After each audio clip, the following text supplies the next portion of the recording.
बाळूमा देवस्थान आदमापूर हे देवस्थान जर बघायला गेलं, हे वैयक्तिकरित्या मर्यादित राहिलेलं देवस्थान नाही आहे. या देवाचा महिमा तुम्ही जाणता आहात. या देवाचा महिमा साता समुद्रापार जगाच्या कानाकोपऱ्यात गेलेला आहे. हा देव न्याय निवाडा करणार आहे.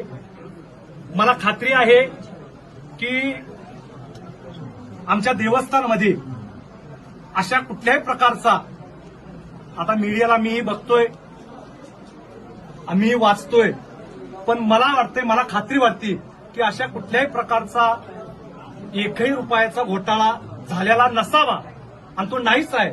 कारण मामा स्वतः म्हणतात, अरे रांडच्या हो, माझ्या सुतळीला सुद्धा हात लावायची ताकद कुणाच्यात नाही, आणि रुपया खायची काय हिंमत. माझा देव लय इंगोळ आहे, खैराचा इंगोळ आहे. ज्याला हाय त्याला हाय, ज्याला समजला त्याला समजला. आणि मामा म्हणतात, ज्याला मी हाय त्याला मी आहेच, आणि ज्याला नाही त्याला नाही. ज्याने 1 रुपया खाल्ला त्याचे 10 रुपये वसूल केल्याशिवाय मामा राहणार नाहीत. माझा विश्वास आहे की या सगळ्या अफवा जे चाललेले आहेत आणि हे सगळा जो काय कारभार चालू आहे, मामा नक्कीच सगळ्या जगाचं व्यवस्थित करतात. त्याचं तर व्यवस्थित, तू मोठा न्यायाधीश आहे, माझा मालक, तू सर्वज्ञ आहे, जाणून आहे. लवकरच मला आशा आहे मी त्याचा एक गडी आहे, इतरांचं सगळ्यांचं चांगलं करतोय, आणि त्याच्या इथं चाललेलं तो तर सगळं बघून घेईलच.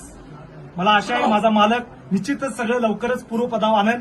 आणि ज्या शंका आहेत आणि भक्तांच्या मनामध्ये, कुणी शंका मनात बाळगू नका, कारण जो करल तो भरल. एक आहे, देवाच्या दरबारात न्याय आहे. तुम्ही निश्चिंत राहा, मामांच्या विश्वास ठेवा, श्रद्धा ठेवा. आदमापुरात या, कपाळवरून भंडारा लिहा, मामांचा प्रसाद खावा, बाळूमाच्या तळावरती जावा, बकऱ्यांची सेवा करा, आणि कुणाच्याही नादाला भूलपाताला बळी पडू नका.